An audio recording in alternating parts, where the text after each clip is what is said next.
vermicast and coco peat combination, which is vermicast po ay organic and coco peat po is from sa coconut husk po. Doon po yata siya. Pwede rin naman po kayong gumamit ng vermicast and sunog na ipa.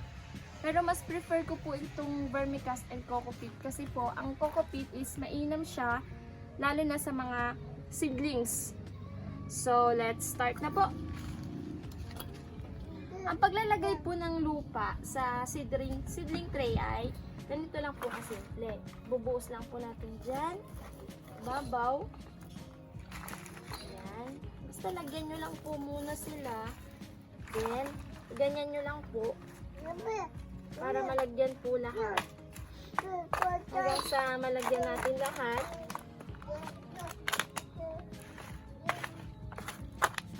Yan. Hanggang sa malagyan. So, kamayin na lang po natin para po yung mga buo-buong ito is ano natin. Medyo ang tawag dito.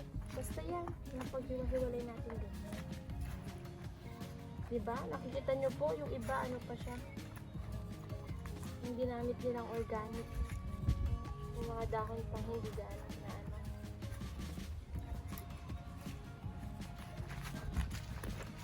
Tapos, tanggalin po natin yung mga yan kapag meron po kayong nakitang mga dahon-dahon pa na ipaganong na. So, yan po, napuno na natin lahat. Nalagyan na po ng lupa lahat ng butas ng seedling tray natin. So, ang next thing na gagawin po natin is, yan, medyo pakpakin po natin, ganyan po natin, para masiksik po ng bahagya yung lupa. Then, after pong magtaktak, kukuha po tayo ng isa pang seedling tray. Then, ipapatong po natin ito. Siyempre, dapat nakalapat po sa mga butas. Then, medyo diinan po natin. Ayan, medyo diinan po natin. Bakit kailangan diinan? Para po, makita po natin mamaya. Para po magkaroon ng butas. Yan po, nakita nyo po medyo bumaba na siyang ganun. Ulitin po natin itong bandang nasa gitna. Dapat po makikita natin merong paglalim yung mga butas ng seedling tray. Ayan, nakita nyo po, ganyan po yung magiging itsura niya dapat. So, after po nitong part na to, kukunin na po natin yung mga seeds. Ready po tayo nang lalagyan ng ating seeds. Para po hindi tayo mismo sa lalagyan ng seeds na binili natin, tayo kukuha. Para po mas madali para sa atin. So, isa-isa lang po ang paglagay. Ganito po. Kasi isang seed, isa sa isa.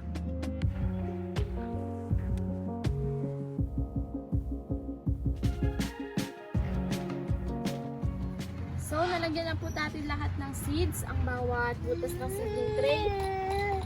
So, then, lalagyan na po ulit natin ng lupa. Tatakpan na ulit natin. Tatakpan natin ng lupa.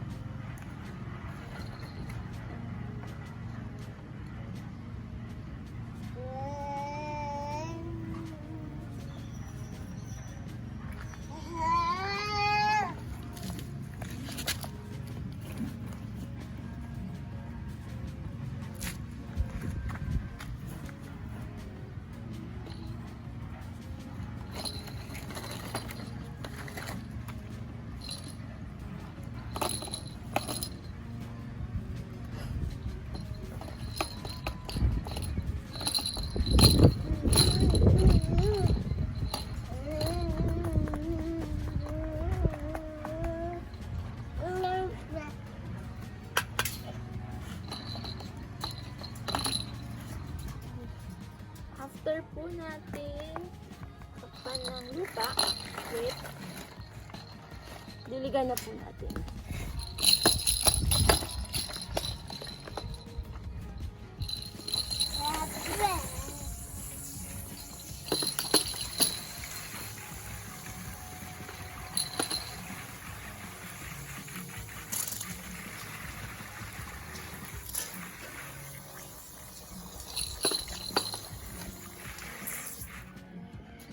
Okay.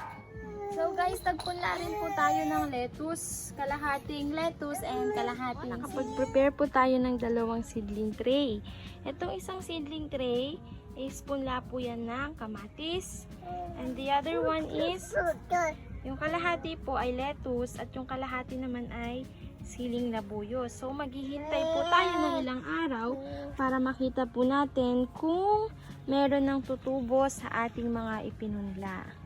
Hi guys! Ito na po yung 15 days na punla. Kung mapapansin po natin, medyo dumidilaw sila. Lalo na yung kamatis. Ito po, yung kamatis po yan. Ito ay sili, Taiwan. Ito po ay yung lettuce.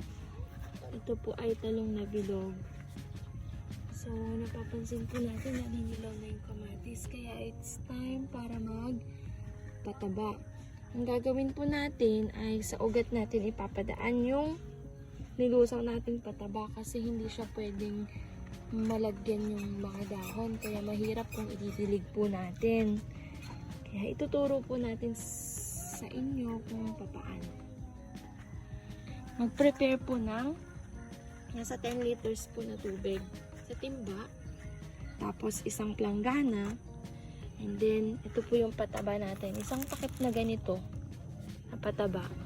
So gagawin na po natin, lulusawin po natin dito sa timba, ilalagay lang po natin ganyan, yan, tapos lagyan natin lahat, lusawin po natin, haluin natin gamit yung stick. Huwag po yung kamay, lalo na po kung baka may mga kamay na masiselan, is magkaroon ng baka mangate or what. Kaya haluin po natin gamit ang stick. Lusawin natin. Lusawin. Medyo matagal po siyang tunawin. Pag natunaw na po, okay yan, tunaw na. Ready to transfer na po sa batya. Transfer na natin sa batya. Yan po. Make sure na yung batya po is kakasya yung ating seedling tray. Yung mga seedling tray na ginamit. So, ganito po yung gagawin na procedure. Paano tayo magpapataba. Patadaanin natin sa ugat. Yan po. Yan. May dumaan lang po. May dumaan lang pong motor. Yan. Ganyan lang po. Para po sa ugat siya dadaan, hindi po sa dahon kasi baka po masira yung Ang ginamit ko po palang pataba ay 16-20 kasi yun po yung kailangan natin. 16 is nitrogen and 20 is phosphorus. Yung nitrogen na 16 po is kailangan po yun sa naninilaw na dahon niya. And yung pong 20 na phosphorus ay para po sa ugat. Kaya po 16-20 muna yung ginamit natin. Yun po. Thank you guys. Next po is hintayin po natin at i-update po natin kung anong mangyayari, kung mag-i-improve ba yung itsura po ng mga punla natin. Thank you.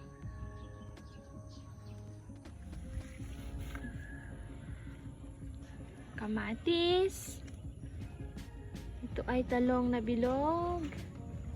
Ito na po yung ating lettuce na seedlings. Malapit na po nating i-transplant ang ating mga lettuce.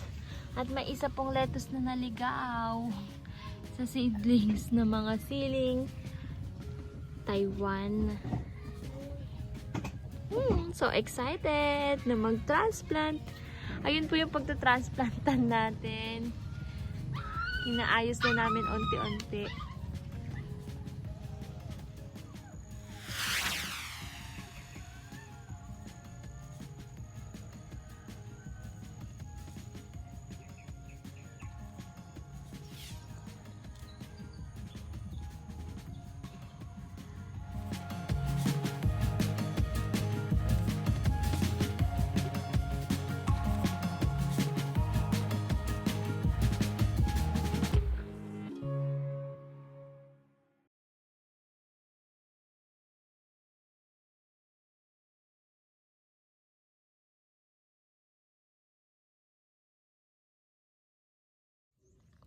kukuha po tayo. Pwede po tayo mag-harvest na ganito lang.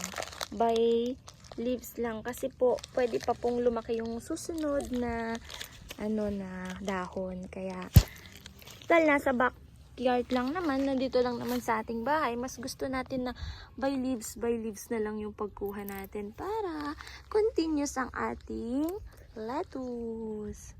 So, kukuha lang po ako ng ilang piraso kasi ito lang naman po yung kailangan muna natin ngayon. Ilalagay lang po namin ngayon ito sa sandwich. Nagawa po tayo ng sandwich mamaya. So, maingay po yung kambing ni Ivo. Ito po. Ito po yung ating na harvest. Pwede na to pang dalawang sandwich. Hi guys! Thank you po for watching. Please subscribe, like, and hit the notification bell button para po kayo ay ma-notify sa aming mga new uploaded video. Salamat po! Bye-bye!